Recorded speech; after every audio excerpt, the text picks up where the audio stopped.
We're always the favourites to get relegated. We'll be favourites to get relegated this season. We thrive on that, but we're definitely moving away from this little old Morecambe tag that seems to become attached to us. At the start of the year, as they are every year, even in League Two, they were favourites to go down, 250 to 1 for promotion, and every year they defy the odds. I know Derek wanted to move on as high as we possibly could and maybe get into the playoffs. I mean, when you've been following Morecambe for a long time, you sort of expect them to slip up. They always tend to start the season well and then fade away and then finish pretty well, usually. So anywhere from Christmas onwards, we were beating good teams and beating them well. So I'd say after Christmas, he started to believe, really. I think we're really unlucky not to get automatic promotion. Mid-season, I began to believe that something special was going on. If you could choose a promotion, you'd do it through the playoffs at Wembley Stadium. There's nothing like it. And Wembley was just crazy. It was a shame it was only, what, 3,000–4,000, but even then the atmosphere was electric.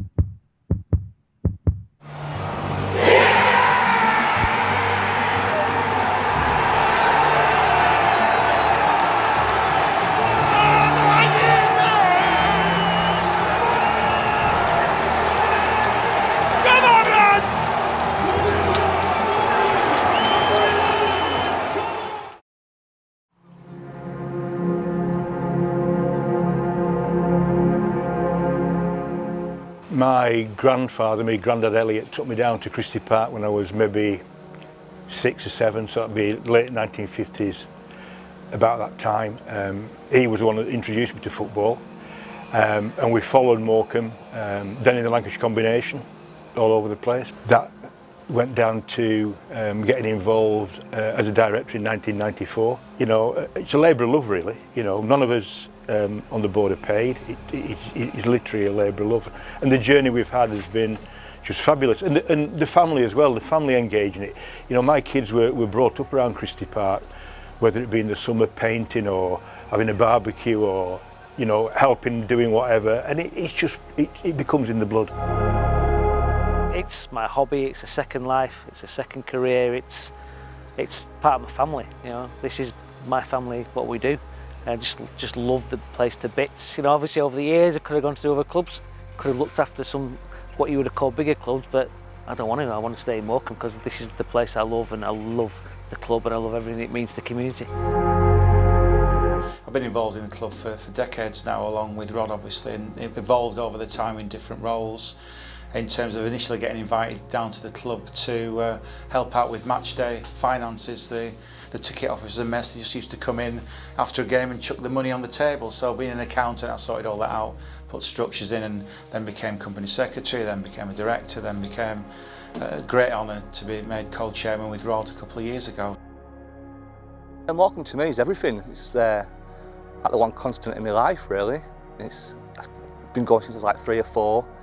I'm going with my dad, now I go with my lads, so it just means everything. It's like part of the family. When we look back, and when I look back watching Christie Park, I mean, I used to love Christie Park, but if you got crowds of 250, that was a decent crowd. And now, where you think we are today, you know, hopefully averaging crowds of 3,000 to 4,000, that is just immense.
We won promotion to the conference, which was a significant moment really.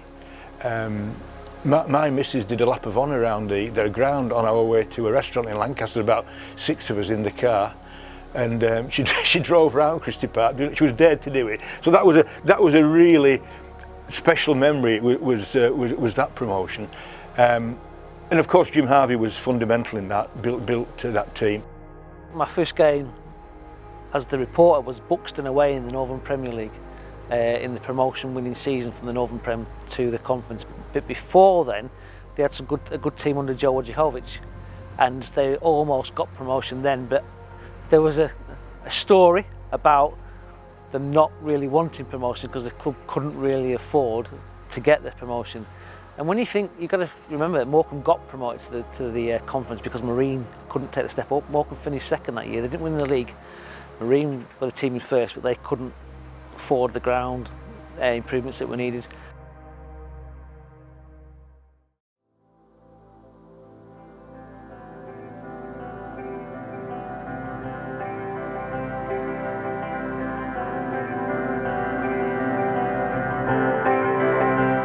Promotion in 2007 again. Sammy got us over the line, did a great job, and to become a Football League club, I think that is really special. 2007 was a huge day in the history of the football club, and our ambition was to make a football club that would sustain itself in League Two initially and progress through the leagues, something like the model at Burton and Accrington Stanley, and then later the Wycombe Wanderers. So the stadium was built with that in mind when we moved there, obviously a few years later, but it's always been to be an established Football League club. Morecambe's never been relegated in its history.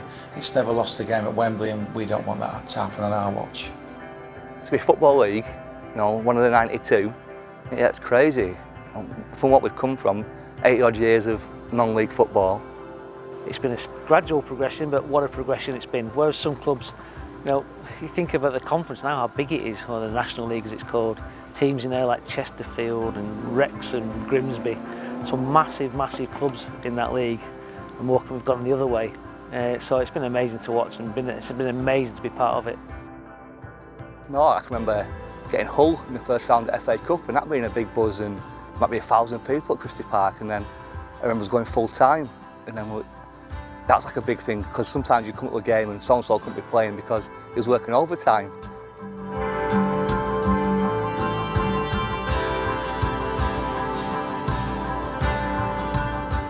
Yeah, at Christie Park, when I started watching, we used to sit in the stand, and then we dropped down into the paddock, where the refreshment used to be, but then they got some new floodlights. But it was bang in front of where we stood, so my dad said, right, we'll move. And the car wash then was grass. I remember it was like grass banks, we used to stand there. Rain, sun, wind, there's always us stood there. And we've come here and we've done the same. We try and get in the same spot, get really annoyed when someone stands in our spot.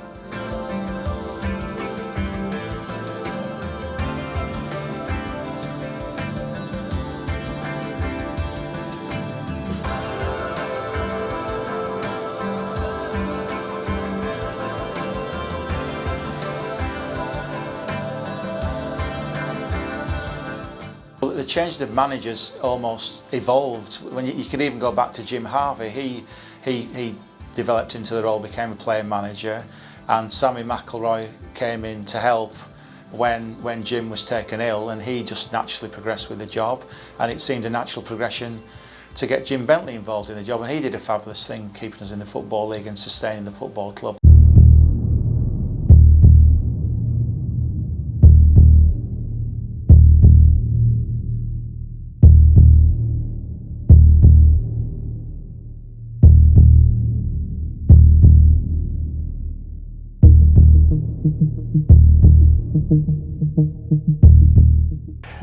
When Peter McGuigan, who did a lot for this football club, that should never be forgotten.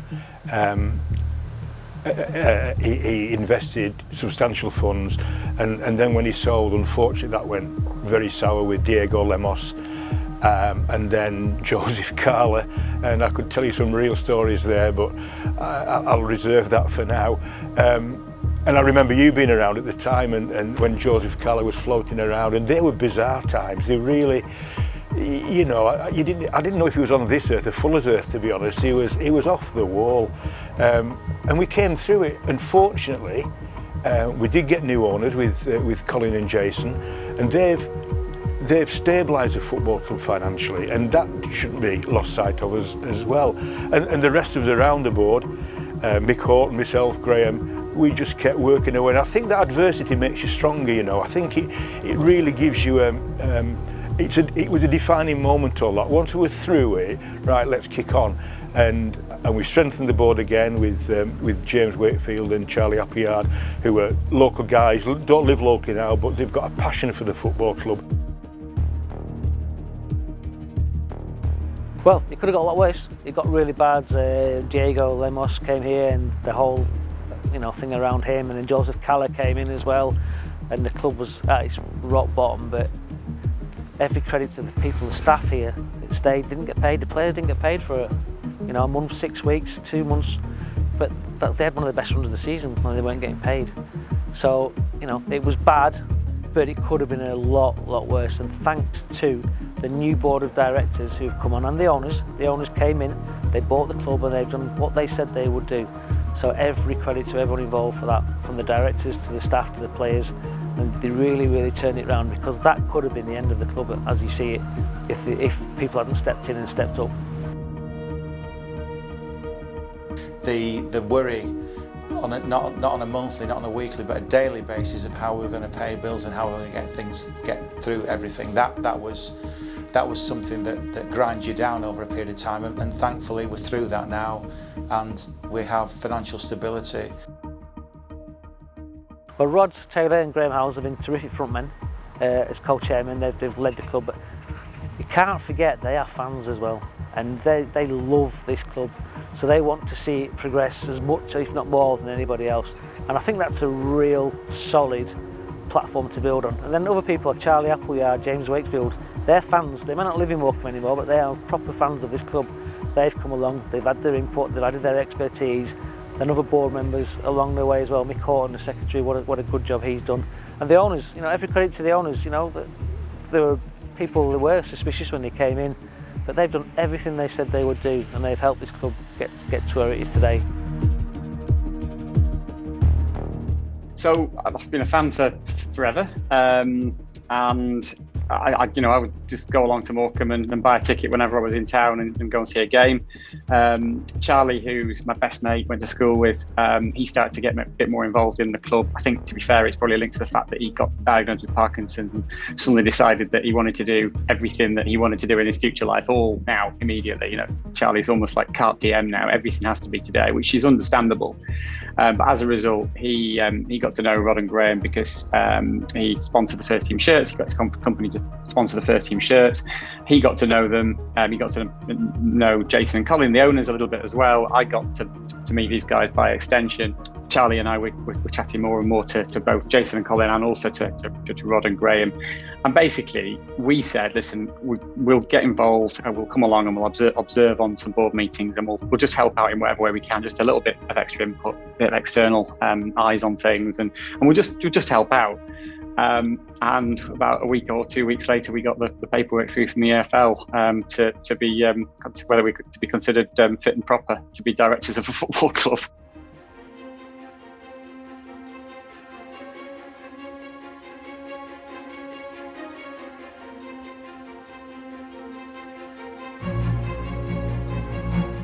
After a horrendous final few weeks running into the season, that was the most tense I've ever been watching football. But they got the point they needed, thanks to Barry Roach in many ways. Some 2 world-class saves against Coventry that day. They got the point because Brent Barnett won. You don't want to think about relegation, do you? The state we're in, obviously you're looking for buyers of the club, aren't you? And I think the owners just came in maybe 4 or 5 weeks before Coventry, but no one sort of knew their motives.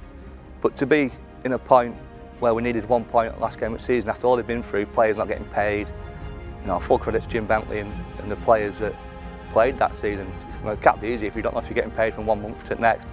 That was a huge day for the football club, because I just felt if we'd gone down, that could have been the end of us essentially.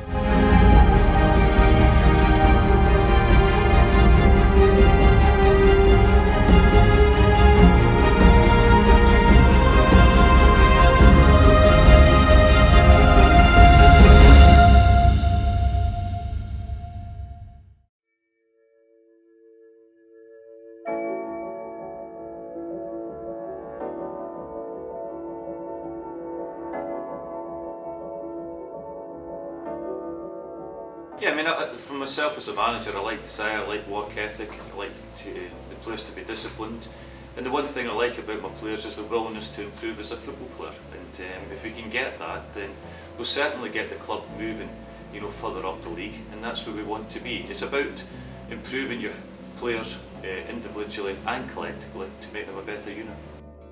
He interviewed very well, very focused guy, totally focused on his football. And he mentioned promotion early on, and I'm thinking, yeah, well, okay. He did have a quote, you know, he wants Morecambe to start looking up. It's been a Football League club for long enough now. It's not about survival, it's about progress. And he did that, and he got that mentality into everyone. Last season, we wanted to improve on the previous season. We'd seen what Derek had done when he came in the November that year, and he steadied the ship, and we moved away from the relegation positions. So we were looking to get more points and a higher position. We didn't, you know, set any particular targets. I know Derek wanted to move on as high as we possibly could and maybe get into the playoffs, but what we did exceeded all our expectations. Definitely weren't going to struggle, definitely knew that. Mid-table probably would have been happy with. Playoffs would have probably been the dream, but automatics was like the distant dream, the fairy tale land. Well, I was thinking last year, you know, if we finished in the top half, that would be a good season after where we've been the few years before.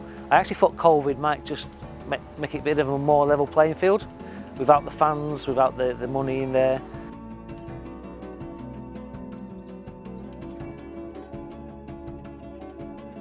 I think for the you know, a number of years gone by in the Football League, we've been odds-on favourites for relegation.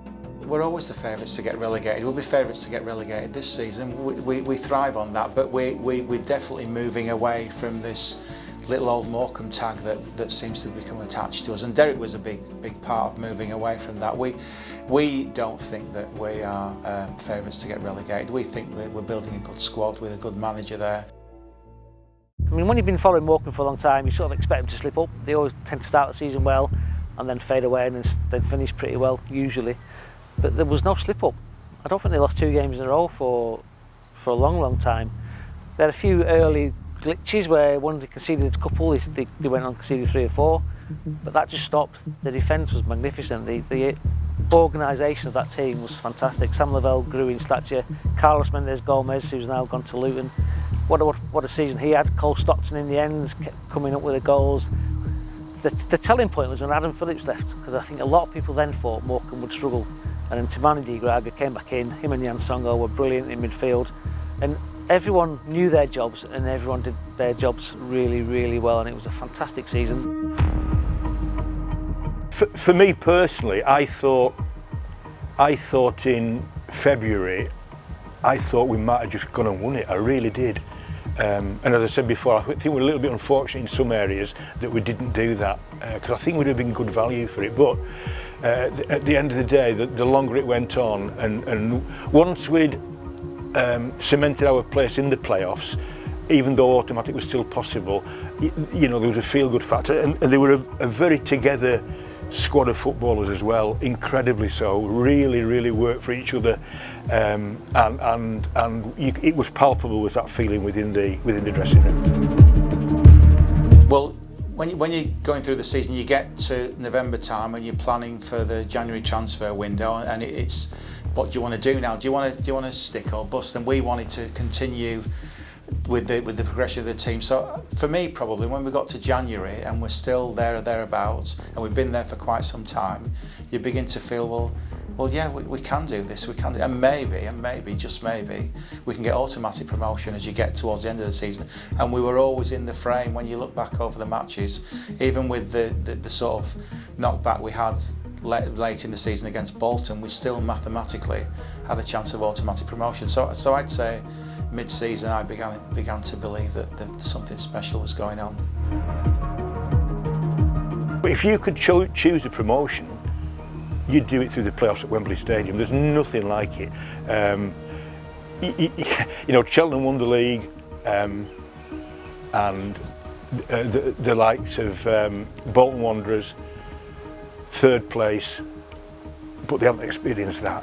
And it's like their season finished on the last day. Ours went on another month.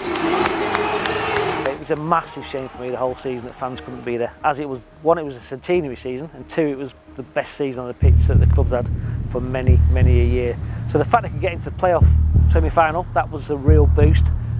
Yeah, Tranmere was brilliant, yeah, that was great. The release, you know, when Wildy scored, the release sort of, for like 6, 7, 8 months, just sort of come out, and yeah, it was electric. It was, especially down to people, my dad and my uncle, and also my brother-in-law and friends, and my lad, yeah, it was amazing.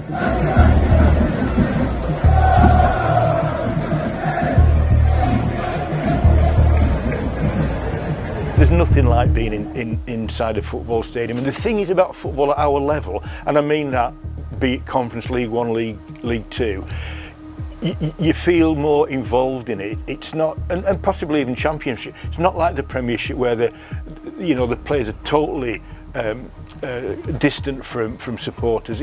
This is football that you can feel, and you can trust it because it's part of your local community.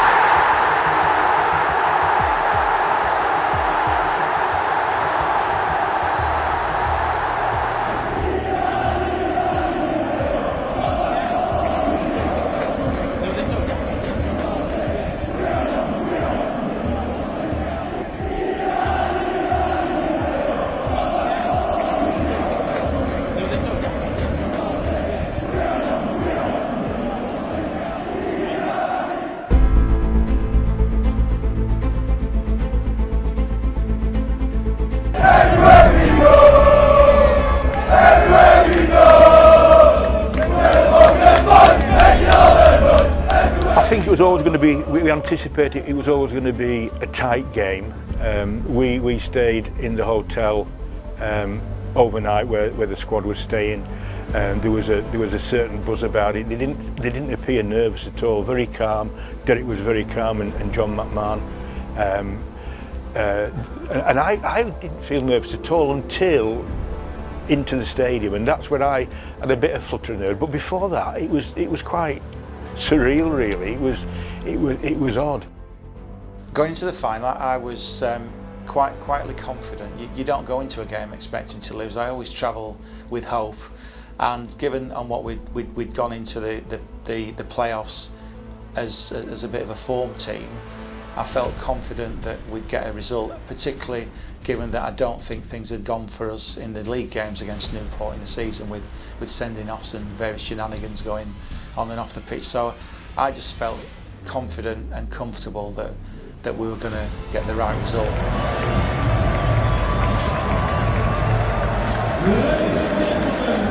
If we won, you know, absolutely brilliant. If we didn't win, you know, always next year sort of thing. You could see the improvement. So I was quite happy. If we didn't go up, we would have gone up the following year, if we'd have kept hold of Derek, that is.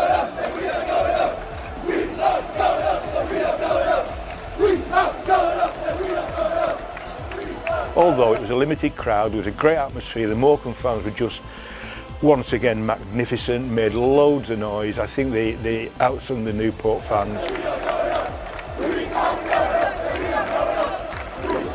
Having fans on the back of the playoffs and knowing that Morecambe supporters were at Wembley was a huge day, and added to the atmosphere enormously. You wouldn't think that the numbers there made a noise that was disproportionate to the size, and it was huge, and the support was appreciated by the players as well as the board. It's what you do it for days like that. Wembley! Wembley! We're the famous Morecambe FC and we're going to Wembley! Wembley was amazing, as it always is. I mean, what a place to be. You know, it's it's something you go to, maybe once in your career if you're lucky. Thankfully I've been here twice now with Morecambe. But what a place, and what a spectacle. And the game itself was terrible. It was an awful game of football, but who cares? Morecambe got the penalty in the end. I mean, I still think that looking back on it, Newport should have had a penalty with Kyle Leathering sort of clocking their forward as well, or clocking their player. But didn't happen, didn't get it. Morecambe got their penalty, which there's been some debate about. I still think it was a penalty. Was it in the box? I'm not sure, but I can really see why the referee gave it.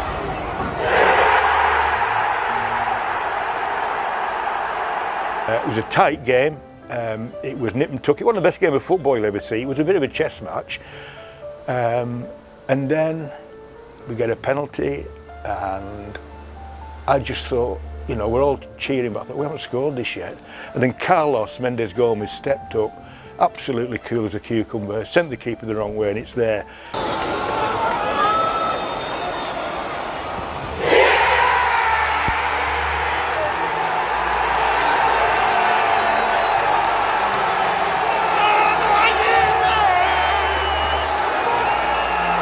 And when the fourth official put 3 minutes injury time up, that was a long 3 minutes, but we got there.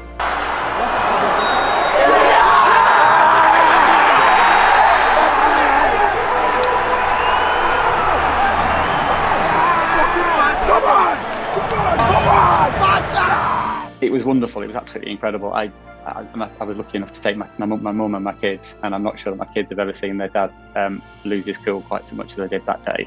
I mean, there was screaming, there was shouting, there was some swearing, there was tears, all the stuff that everybody went through. But it was absolutely incredible.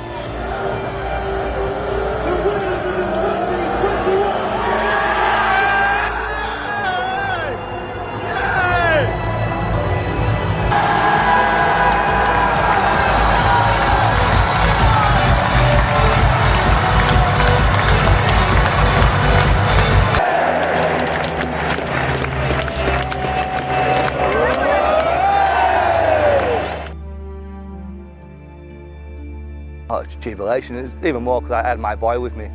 So to share it with my lad as well, it's what dreams are made of.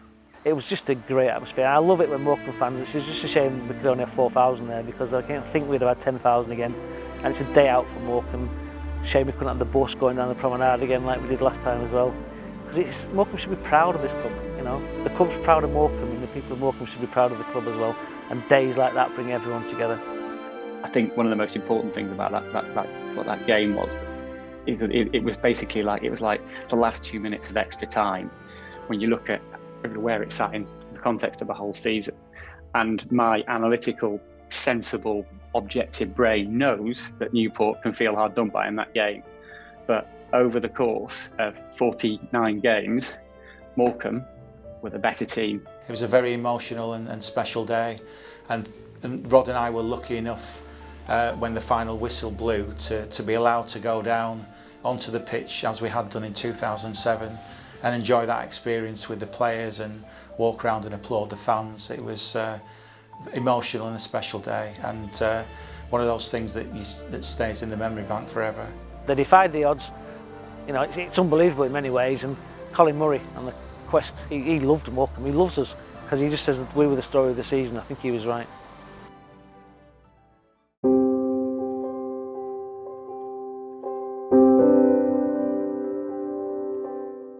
Derek, we were confident was the right man for the job. Obviously we wouldn't have appointed him otherwise, and he was very structured and organised in his approach and did a fabulous job for us, and we thank him for that. He's given us a day at Wembley and a promotion.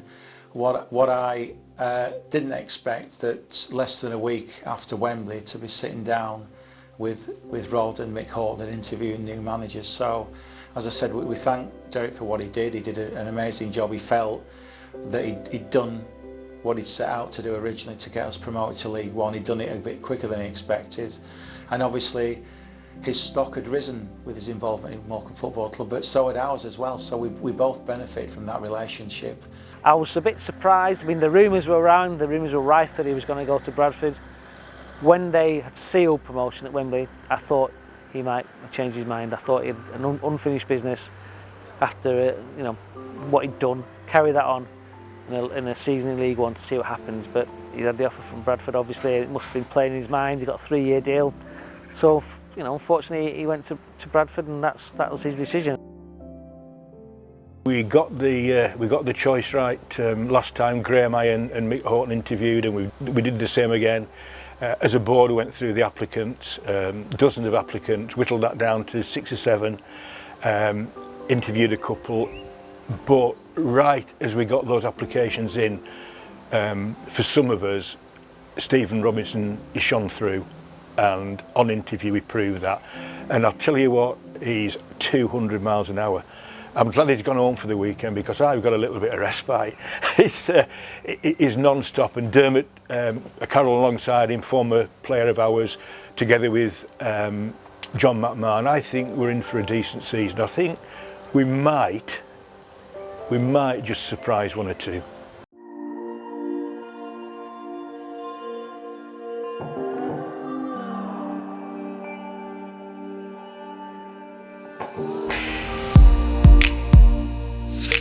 We need 4,000 people in the museum every Saturday. If we can get that, then I think that Stephen and the coaching team will do a fantastic job of utilising the resources they've been given. They've already proven what they can do. And I think they've built a squad that's surprising a few people, both around the club and also in the rest of football. But 4,000 people in the stadium, that's what we need. If we can get that and keep it, then we can compete at League One level. Whatever happens is a bonus if we stay up. If we, fantastic. If we go down, so be it. We've nearly lost the club once. It doesn't really matter what league we're in, as long as we're still going. But I just really want to enjoy this season for everything that it brings, and the new players, new manager, new grounds, new teams. The future now is to stay in that league and build ourselves gradually up again to maybe push higher. Why shouldn't we? We've seen Wickham do it. We've seen Luton progress back up the leagues. We've seen Burton. We've seen Accrington Stanley. So, that ground, the ground was built with ambitious purposes to get us up through the Football League. So, we continue to look up, not down. Well, Stephen Robinson's got great experience. He knows players. He's a really, really good coach. Great reports about him from Motherwell. The fans really, really liked him. He took them to 2 cup finals and took them into Europe. One of the smallest clubs in the Scottish Premier League. So he comes with some real pedigree, and I think he's a really, really good appointment, and hopefully he can help the club develop. But let's not take away, this is going to be a difficult season. The first season in League One, with the crowds that Morecambe get and the expectations, it will be really, really tough. I think if the club can survive, do a decent survival this year, and keep progressing off the field as well as on the field, and then make it to a really, really good League One side over the next 5 or 6 years, and then who knows. It's something you sort of look through the fixtures and you're pinching yourself. I think we have Sheffield Wednesday here, August bank holiday. That's going to be massive. I know they're not in the best state, but they'll bring a few. Obviously Sunderland, Wigan. It'll be a good chance to get to some good away grounds as well. I'll take my laddies of an age now where they've got a genuine interest. So we're doing more away games this year. When I started going, we were going to South Liverpool and Winsford and Marine. So to Sheffield Wednesday, Wigan, Portsmouth. It's crazy. I can't wait for it. It can't come soon enough. Well, this year we'll know more than ever the difference in size of club, because basically Morecambe and Accrington and perhaps Fleetwood, they're going to be the smallest clubs in the league, the smallest attendances. We're hoping to sell over 2,000 season tickets this year, which for Morecambe, from where I came from years ago, is absolutely immense. We used to get crowds of 200. So the thought of selling 2,000 season tickets is absolutely brilliant. But Sunderland are selling 22,000 season tickets. Ipswich, Sheffield Wednesday. We played Ipswich in the conference. We were in the conference years ago in the FA Cup. They were top of the Premiership at the time. So the club has come on, Morecambe has come on so much in such a short space of time, really. We've put together what I think is a very innovative and tremendous season ticket offer that could provide supporters with the cheapest season tickets in the Football League if we hit the targets, and we're well on the way to that. Quite a few of the supporters who bought season tickets last season, they didn't see any games, but they've pledged that season ticket money to the club. They haven't asked for it back, and we're going to invest that and our own funds into a cover behind the home terrace. I think that's very important. We've got to look at the spectator experience on a match day. We want to improve that, so that's something we will have done for the season starting. And there's other areas of the match day experience we want to upgrade, if you will, as well, and welcome people back and hope they'll have a great season watching Morecambe.